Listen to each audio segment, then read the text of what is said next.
Welcome back to SRK TET and EC channel. ఇప్పుడు మనం సృజనాత్మకత స్వభావములు ఏంటో తెలుసుకుందాం.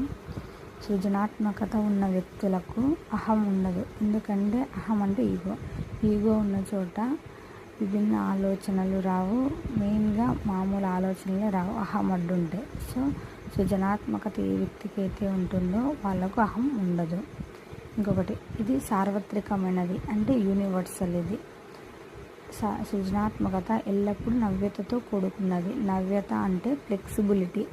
ఇప్పుడు మనం ఏదైనా చేసినప్పుడు ఆ వర్క్ వల్ల దాని నుంచి మనకి ఫ్లెక్సిబిలిటీ అనేది మనం ఇంకెంత కంఫర్టబుల్గా ఉండడానికి యూస్ అయ్యే థింకింగ్ సృజనాత్మకత.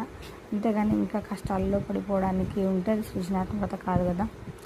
సృజనాత్మకత ఒక ప్రక్రియ మరియు ఉత్పత్తి. అంటే ఇది సడన్గా వచ్చినట్లుగా ఉన్నప్పటికీ దీని గురించి ఒక ప్రాసెస్ ఉంటుంది. ఆ ప్రాసెస్ నుంచి వస్తుందన్నమాట. ఇప్పుడు కంప్యూటర్ అనేది ఒక్క రోజులో కనుక్కున్నది కాదు కదా, దానికి కొంచెం ప్రాసెస్ ఉంది. అలాగే ఎడిసన్ బల్బ్ అనేది ఒక రోజులో కనుక్కున్నది కాదు కదా, ఒక ప్రాసెస్ ఉంది.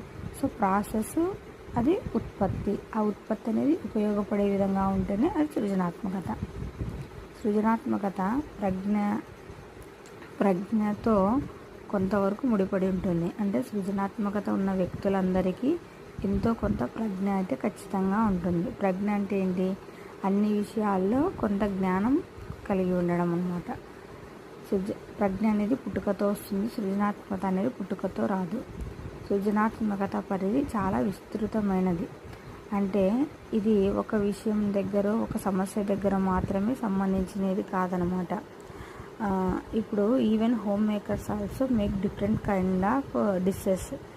అంటే అది కూడా ఒక రకమైన సృజనాత్మకత.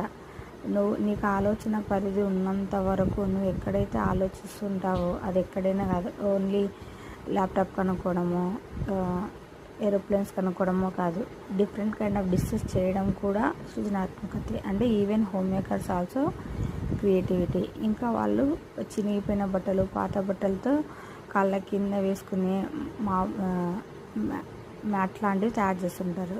This is also creativity. సృజనాత్మకత నిరంతర ప్రక్రియ. ఇది చెప్పాం కదా, ఒక సంఘటనకు, ఒక డేకు సంబంధించినది కాదు. మన ఆలోచనలు బట్టి నిరంతరం ఉంటూనే ఉంటుంది. నెక్స్ట్, సృజనాత్మకత మార్పునకు దోహదపడే నూతన ఆలోచన సరళి. అంటే ఇప్పుడు కంప్యూటర్ని కనుక్కున్న ముందుకి తర్వాతకి మార్పు అనేది డెఫినెట్గా ఉంది కదా. అంటే మార్పు జరుగుతుంది కదా.